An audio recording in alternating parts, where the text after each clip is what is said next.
بیچاری کئی روز سے دم توڑ رہی ہے، ڈر ہے خبر بند میرے منہ سے نکل جائے، تقدیر تو مبرم نظر آتی ہے لیکن پیران کلیسا کی دعا ہے کہ یہ ٹل جائے۔ تو پہلی بات میری ختم ہوئی، عالمی نظام خلافت دنیا کی تقدیر مبرم ہے، ہو کر رہے گی، اس میں کسی صاحب ایمان کو کوئی شک، کوئی شبہ، کوئی ریب نہیں ہونا چاہیے۔ البتہ اس کا اب دوسرا پہلو کیا ہے، اس کا آغاز کہاں سے ہوگا؟ اب وہ نقطہ کون سا ہوگا، نقطہ آغاز کون سا ہوگا؟ اس میں پہلی بات تو میں نے کہا جو شک کرے گا اس کا پھر ایمان مشکوک ہے، ہوگا، لازماً ہوگا، گلوبل ہوگا، پوری دنیا میں ہوگا۔ کہاں سے شروع ہوگا اس میں آپ اختلاف کر سکتے ہیں، لیکن مجھے تو دو حدیثیں تو ملی ہیں جن سے یہ اندازہ ہوتا ہے کہ یہ اس مشرقی خطے سے ہوگا، عرب کے مشرق کی جانب کسی ملک سے ہوگا، کسی خطے سے ہوگا۔ وہ حدیثیں بھی اب آپ پڑھ لیجیے پہلے، پھر میں کہہ رہا ہوں یہ خزانہ ہے جو ہم نے آپ کی خدمت میں پیش کیا ہے، کاش کہ آپ اس کی قدر کر سکیں، یہ حدیثیں آپ کو ازبر ہو جائیں، یاد ہو جائیں، لوح قلب پر نقش ہو جائیں۔ ہندوستان اور خراسان یعنی موجودہ افغانستان کا ذکر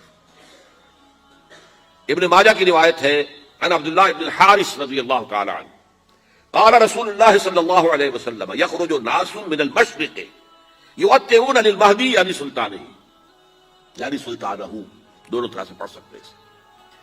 حضرت عبداللہ ابن حارث فرماتے ہیں رضی اللہ تعالی عنہ کہ حضور نے ارشاد فرمایا مشرق کی طرف سے وہ فوجیں نکلیں گی، لوگ آئیں گے جو عرب میں مہدی کی حکومت قائم کریں گے۔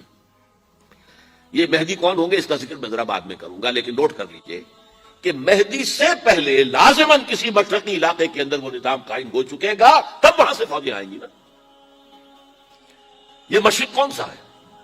عرب کے مشرق میں آپ چلیے، ایران بھی آ جائے گا، افغانستان بھی ہے، پاکستان بھی ہے، اور اگر اسے اور توسیع دے تو ہندوستان بھی ہے۔ یہ ہے عرب کا مشرق، اس سے فوجیں جائیں گی۔ اس کا کیا مطلب ہے کہ اس میں سے کسی جگہ پر نظام خلافت پہلے قائم ہو جائے گا تاکہ وہاں سے فوجیں جائیں گی جو جزیرہ نماء عرب میں حضرت مہدی کی حکومت کو قائم کریں گی۔ آپ دوسری حدیث سنیے، یہ سنن ابن ماجہ کی حدیث تھی جو میں نے آپ کو سنائی، آپ نے پڑھی۔ دوسری عن ابی ہریرہ رضی اللہ تعالی عنہ، یہ ترمذی شریف کی روایت ہے، قال قال رسول اللہ صلی اللہ علیہ وسلم یخرج من خراسان رایات سود لا يردها شیء حتی تنصب بإیلیا، خراسان کے علاقے سے سیاہ جھنڈے لے کر فوجیں آئے گی، ان کا رخ کوئی موڑ نہیں سکے گا، ان کو پیچھے پھیر نہیں سکیں گے کوئی بھی، یہاں تک کہ وہ یروشلم میں جا کر جھنڈے نصب کر دیں گے۔ ایلیا حضور کے زمانے میں یروشلم کو کہتے تھے۔ یہ یروشلم تھا جب حضرت سلیمان کی حکومت تھی اور یہاں پر معبد سلیمانی، ہیکل سلیمانی قائم ہوا، پھر یہ یروشلم ہی رہا ہے تاریخ میں، یہاں تک کہ سن 70 عیسوی میں جب ٹائٹس رومی جنرل نے اس کو گرایا، ختم کیا، سیکنڈ ٹیمپل گرا دیا اور یہاں سے یہودیوں کو کہا نکل جاؤ، یہاں سے کوئی یہودی باقی نہیں رہا، تب بالکل تہو بالا برباد کر دیا۔ اس کے کوئی 150 سال بعد ہیڈریان، رومن ایمپرر ہیڈریان، اس نے پھر دوبارہ آباد کیا اس شہر کو۔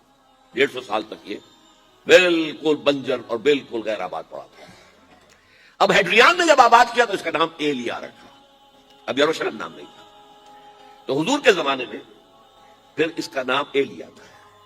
اور اب اس سے کیا معلوم ہو رہا ہے کہ یہ یروشلم مسلمانوں کے قبضے سے اس وقت نکلا ہوا ہوگا، ایک دفعہ پہلے نکلا تھا، سن 1099 عیسوی میں مسلمانوں کے ہاتھ سے نکلا، کروسیڈرز، عیسائیوں نے آ کر اس کو قبضے میں کیا، لاکھوں مسلمانوں کو مارا، قتل کیا۔ اس کو 1187 عیسوی میں واپس لیا ہے، کس نے لیا ہے؟ صلاح الدین ایوبی، کرد، عرب کھوکھلے ہو چکے تھے، عربوں نے کھویا، واپس نہیں لے سکے، بہت حکومت کر چکے تھے 400-500 برس کی حکومت کر کے، اور ان کے عیش اور ان کے آرام، اب ان میں جان نہیں تھی کہ وہ واپس لے سکے۔ واپس لینے والا گرم کرد خون تھا، صلاح الدین ایوبی۔ تو گویا کہ اب آپ سمجھئے کہ 88 برس تک عیسائیوں کا قبضہ رہا یروشلم پر۔ اب 1967 میں یہودیوں نے قبضہ کیا ہے، اور اب 38 برس تو ہو گئے، 88 نہیں تو 38 برس تو ہو گئے، لیکن وہ دور آئے گا کہ اب پھر لیں گے، لینے والے عرب بھی نہیں ہوں گے، خراسان کے علاقے سے فوجیں آئیں گی۔ یہ خراسان کیا تھا؟ ایلیا تو میں نے آپ کو بتا دیا، یروشلم کا نام ہے۔ خراسان اس زمانے میں ایک بہت بڑے ملک کو کہتے تھے، کچھ حصہ پاکستان کا بھی اس میں شامل ہے، کچھ حصہ ایران کا بھی ہے۔ ایران کے اس حصے کو اب بھی خراسان کہتے ہیں، وہ ایک صوبہ ہے۔ خراسان ایک صوبہ ہے ایران کا چھوٹا سا۔ پاکستان میں خاص طور پر یہ جو علاقہ مالاکنڈ ایجنسی کہلاتی ہے، اس سے اوپر جتنا علاقہ ہے، اور یہ جو واخان کی ایک پٹی آتی ہے اوپر، واخان افغانستان کی ایک پٹی سی دم سی چلی آتی ہے جو جا کر چائنا کی سرحد سے مل جاتی ہے، یہاں سے لے کے یہاں تک یہ جو مالاکنڈ کا وہ درہ ہے اور پہاڑ ہے، یہ بھی خراسان کا حصہ ہے۔ باقی تقریباً 2/3 آف افغانستان، ساؤدرن حصہ نہیں ہے خراسان کا حصہ، یہ سیستان کہلاتا تھا، یہ خراسان نہیں ہے۔ لیکن یہ کہ اوپر کا 2/3 آف افغانستان اور اس کے ساتھ یہ جو عرب جو اب یہ ترک ممالک آزاد ہوئے ہیں سوویت یونین کی ڈسولوشن کے ساتھ، یہ سارا علاقہ کہلاتا ہے خراسان بزرگ، دی گریٹ خراسان۔